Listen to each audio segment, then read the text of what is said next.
Welcome to today's episode of the Normalized Surrogacy Podcast by Surrogacy Mentor. I'm your host, Carey Flamer-Powell, experienced gestational surrogate, surrogacy agency founder, and owner of Surrogacy Mentor, where our aim is to help surrogates match with reputable surrogacy agencies for a safe, ethical, and enjoyable surrogacy journey.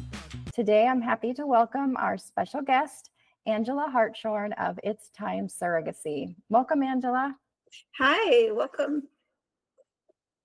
Nice to see you again. So before we get into our topic today, which is nightmare fertility clinic cases in surrogacy, I want to give a little bio on you for our listeners and viewers. So Angela has worked in the fertility domain for over 30 years. She has extensive experience working with fertility centers all over the world. She also has clinical experience, having worked directly with more than a dozen reproductive endocrinologists at 5 different fertility clinics. Her mix of personal and professional experience has given Angela the skills to assist and support those in the fertility realm. So you've been at this a while. Yeah. So good. Well, I appreciate you being with us today. We're doing sort of a series on nightmare cases in all different aspects of the surrogacy journey. So legal, escrow, fertility clinics, agencies. So today we're going to talk about some different nightmare scenarios in the fertility clinic side of things. But before we get into the nightmare scenarios that you've witnessed or experienced, talk to me about just like a 2-minute or less refresher on what is the fertility clinic's role in the surrogacy process. So the way I view the fertility center's role in the surrogacy process really is the center is where the intended parents and the surrogates are medically screened and prepared to begin the surrogacy journey.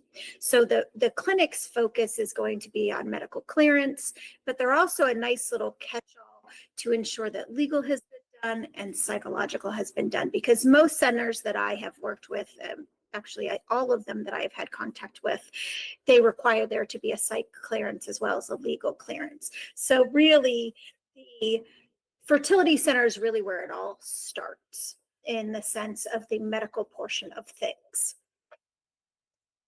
Right. And obviously the fertility clinic's involved in helping to create the embryos. And absolutely. Right. So the center is where most intended parents have created the embryos before they even begin their surrogacy journey, or even they may have done multiple cycles on their own before they have.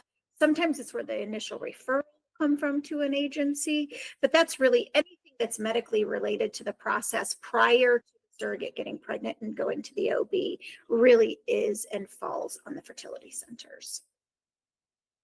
Absolutely. Okay, cool. So talk to me about what you define as a nightmare case. Like, what are some of the things that make something a nightmare case on the fertility clinic side? And then we'll get into some specific examples.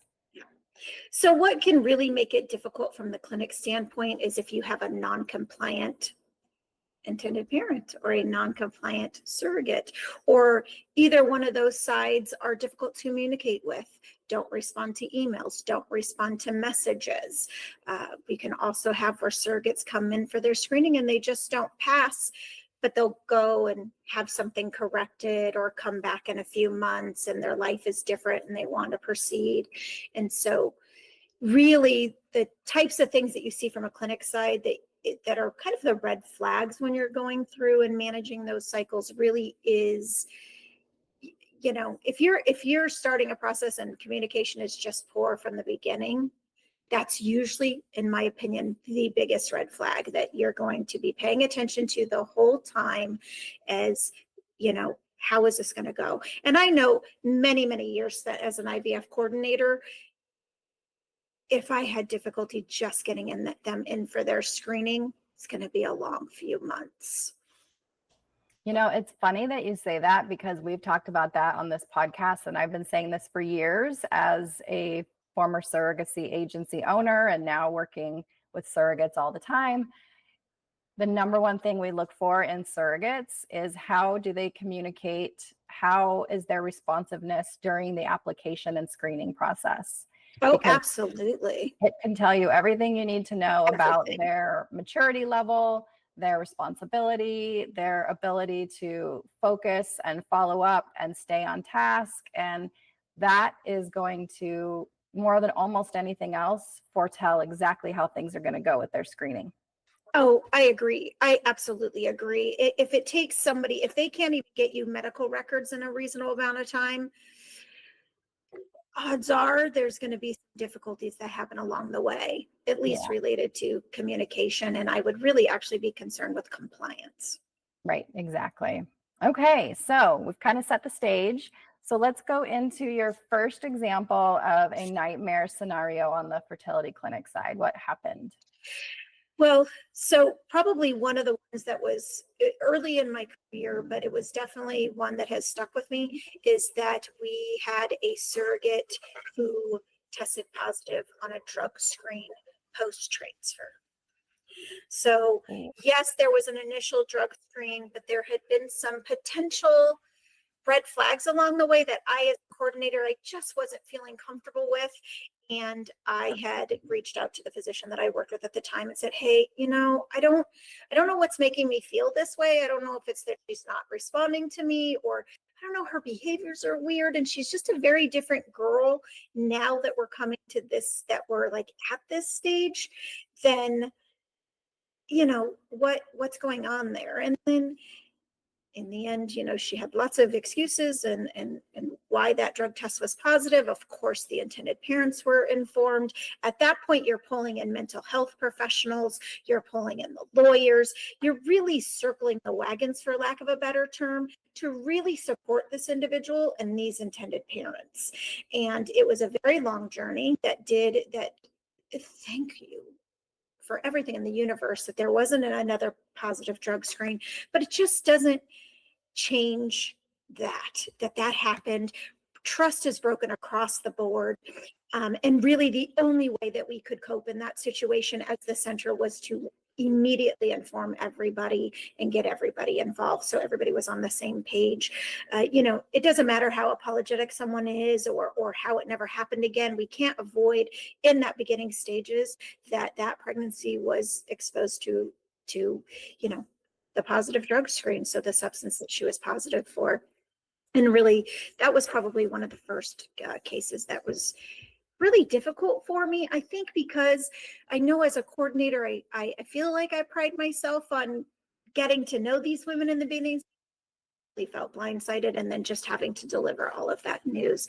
But in the end, the baby was here and the baby was fine and it turned out beautiful and great. But it was a very stressful journey, the whole journey, because at this point we're drug test today, go get it done. We had put parameters in. And so that was probably one of my first.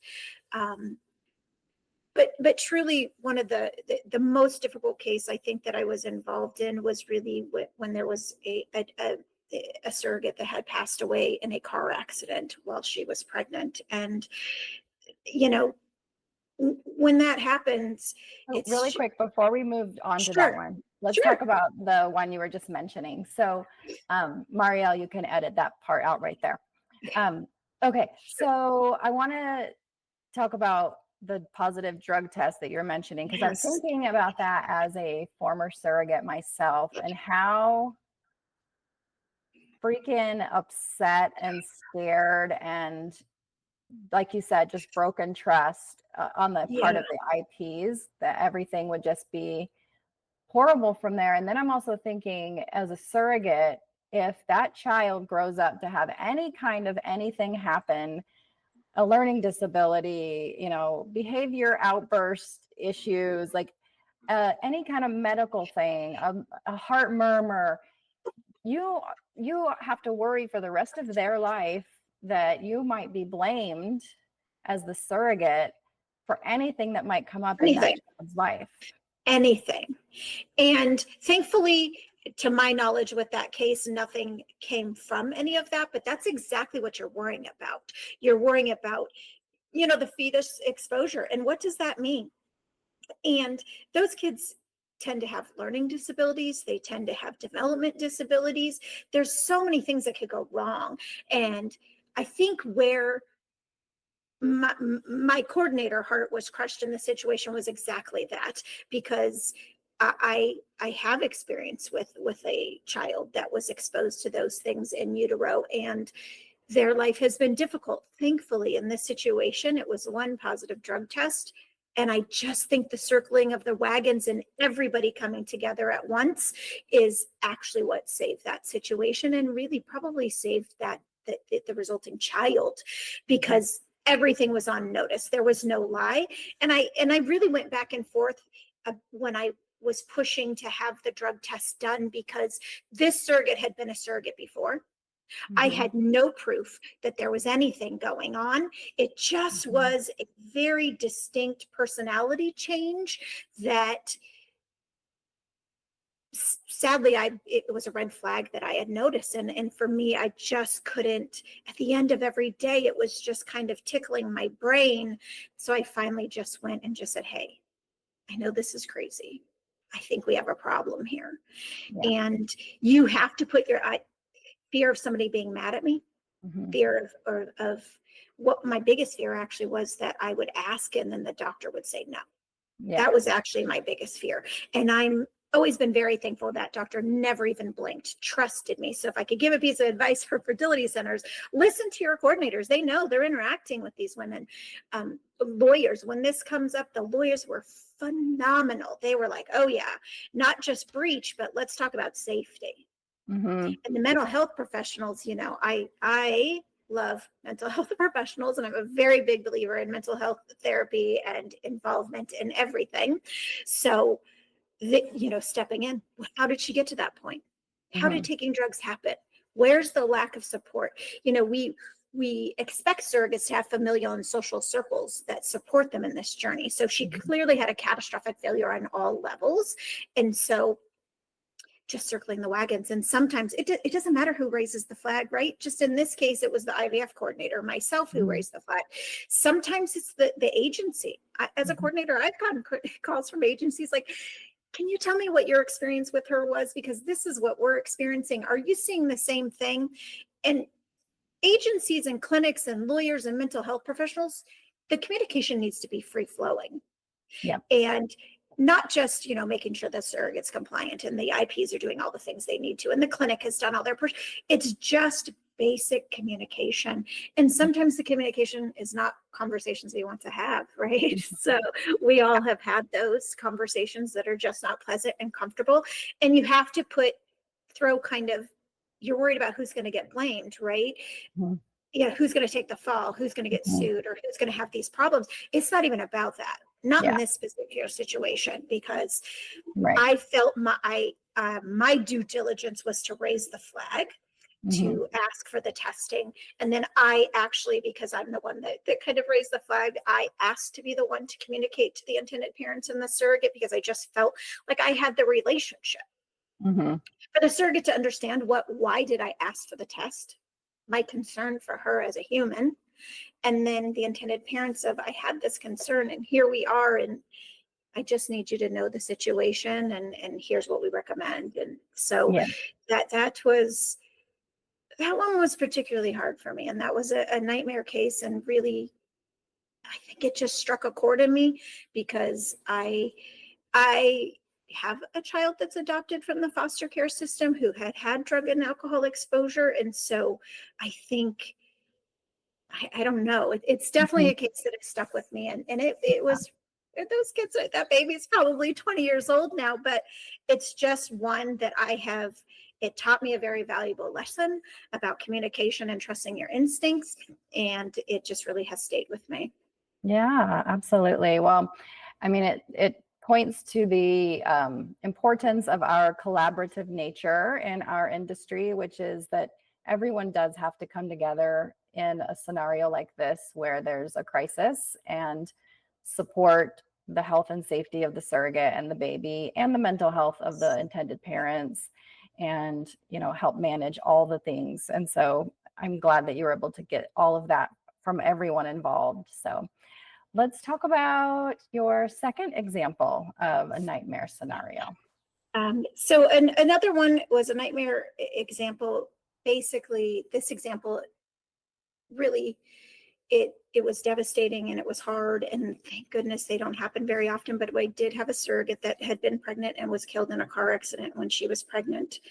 And thankfully, the surrogate, she was alive enough at the time to say that she was a surrogate and to provide contact information. And when all of that happened, it was just shock. And we were informed via the agency. And again, it goes that whole full circle conversation. And the baby did live for a very short period of time. And so there was just a lot of hurt and trauma to the situation. What was done so wonderfully in that was really supporting not only the intended parents, also the surrogate and her family. And the agency in that situation, I have always held them in high regard. And after that was just, wow, they really did a great job. And in that case, I was the center being pulled in to, because the intended parents, they want to know what is their option moving forward once they get past this healing. And, back then there wasn't a whole lot of support for people that had this type of loss. And so I'm so glad to see nowadays things are coming along to support these intended parents that do have this kind of loss, and surrogate families that also are experiencing loss. One of my most favorite organizations right now is London is the Reason, and that is a nonprofit that really caters to surrogates and intended parents that have experienced a loss. And boy, I would have really welcomed that organization back in that case. And again, it was just one of those situations that you learn from, right? How do you manage surrogates when they're pregnant? What does happen if this happens? What if she had not been able to tell anybody that she was a surrogate? So it's kind of those things you're directing surrogates, like, this kind of things can happen. Make sure you have contact information on you, on your person, in your phone. Phones nowadays, you can have it set up for emergency contacts. And really, again, everybody involved really helped with that. And you're checking in on the surrogate's family, and you're checking in on the intended parents, and you're helping them grieve and process. And that really was just a very painful situation where I'm glad that I was able to learn the things I could from it. Obviously, we all wish that just something that never happened. Absolutely. Yeah. It's a really, like you said, it's really nice to know that there are organizations now that exist Yes. to help people through this, because I think a lot of us that have been in the industry a long time have gone through something similar in our practice, and there's not been the support there at all. Yeah. And I don't even think we knew what to do. We're just yeah, trying to be empathetic and sympathetic and support and do all of these things, but right. it's a loss I've never had. So Mhm. you're grasping at these resources, like Mhm. who has experiences, who can help these people better than I can, Yeah. and in addition to what we're doing. Yeah. So It brings to mind a situation that I had happen, gosh, how many years has it been now? Almost 8 years ago. Um, I was a relatively new agency, and a couple years in, and we had international parents who had flown over for the delivery of their baby, and it was a full-term pregnancy, perfectly healthy, everything great. And they had agreed with the surrogate that they would deliver at a small town hospital without a NICU. And I had said, I don't like this.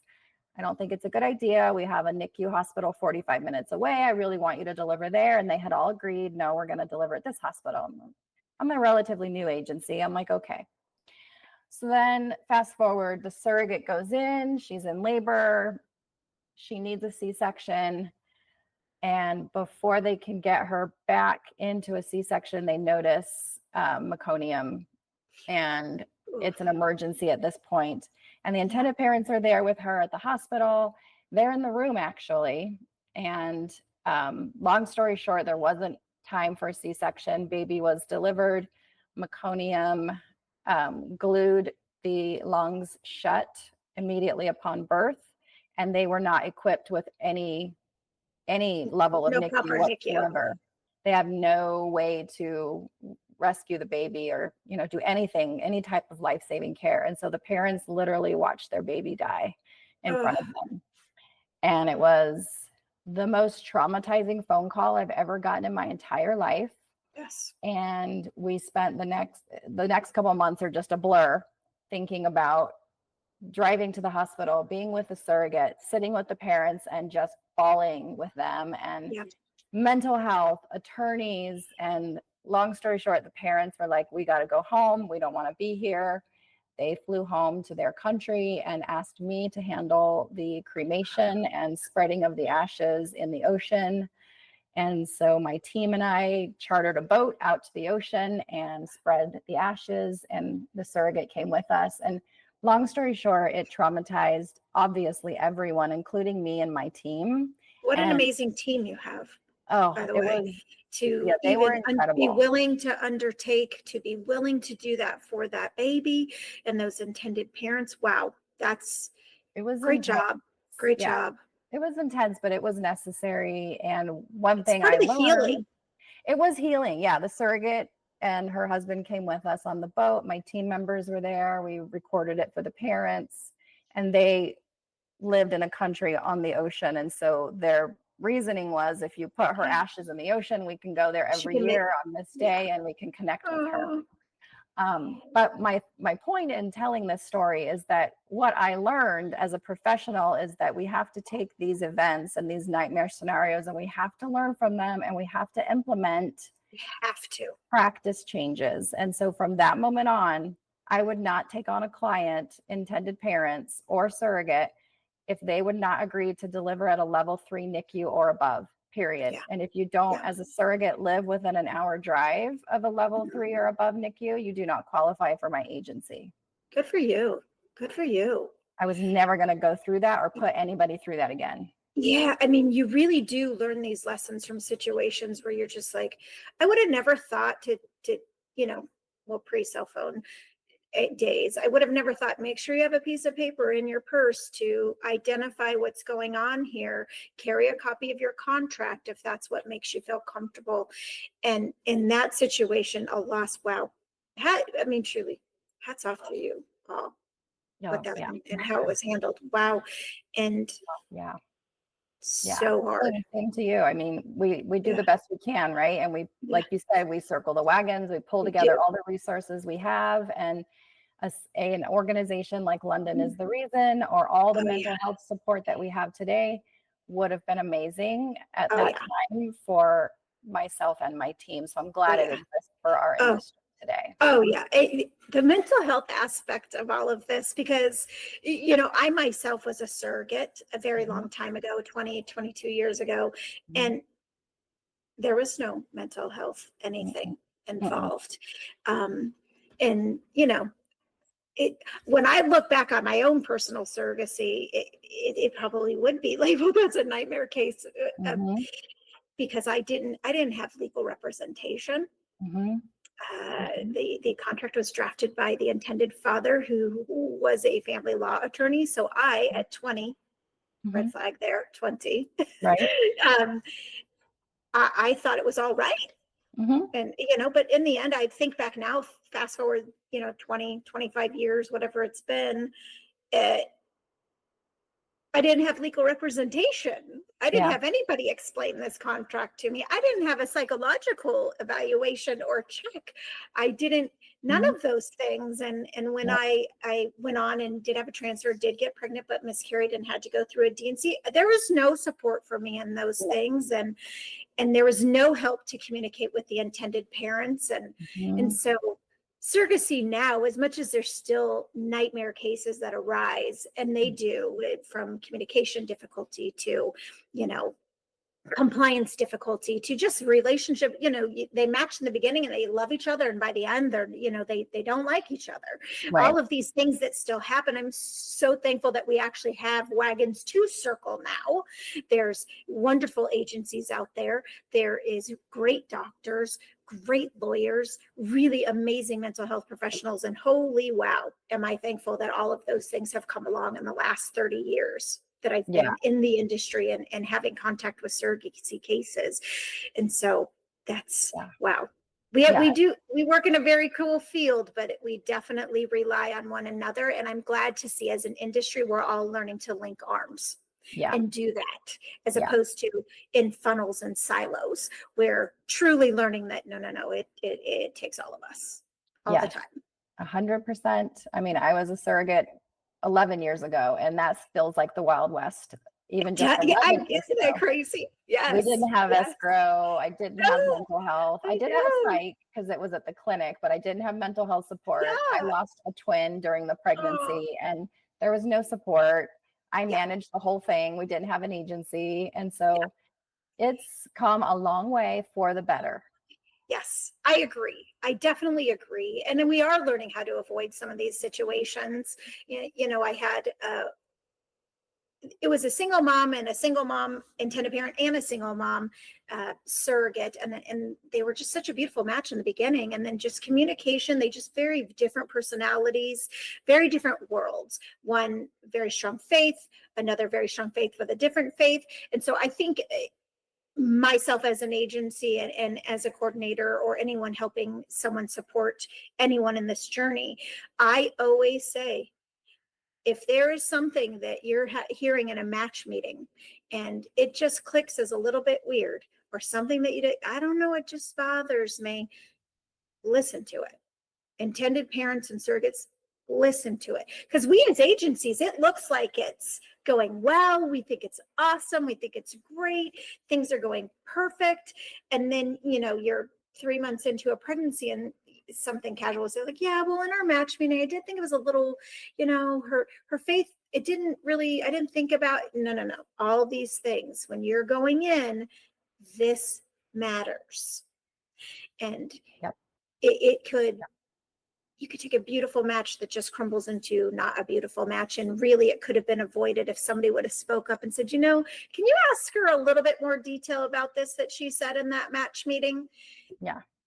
Or, you know, Yeah. people that are matching on their own, you know, this is, and I don't mean to offend anyone if it does, but it's really an extreme dating of sorts, right? You're going to spend anywhere from 1 to 2 years with this person. They're in a very intimate aspect of your life. And I don't care if it's one sentence is why you didn't match. I don't think anybody else would either. If something, anything that is unsettling, just speak about it. Let it out, say it. And then, you know, maybe we know that it's not a good match from the beginning. And maybe it starts as a great match and it just starts to dissolve. And sometimes involving mental health therapy way earlier. If somebody knows, you know, if you have an agency, tell them that it's dissolving. Sometimes I think intended parents and surrogates like to kind of, oh, I could take care of it myself. It's not really, it doesn't bother me that much. This is what we're here for. Your clinic is here for you. Your agency is here for you. Your lawyer's here for you. Your mental health professional. We're all here for you to help and make sure that that goes well. Right. 100%. Yes, I agree. Always listen to the red flags, whether you're a professional, a surrogate, an intended parent, clinician, listen to the red flag. Even if the flag is yellow, that's okay too. Like, it doesn't really bug me, but it kind of got some questions. Ask the questions. All the questions. Yeah. Ask all the questions. All the questions. Avoid a lot of complications if we just pay attention early and call out any of the flags. So absolutely. I agree with that. Well, I just so appreciate you taking the time to share with us these scenarios, because the point is to learn from them and to make the industry better, safer, and overall just better for everyone. So I appreciate you taking the time. Thank you. Anytime it was great to chat. And thank you for sharing so much about that really emotional story about your agency. I just think that is very hard story to hear, but wow, I'm glad that we're in the same industry.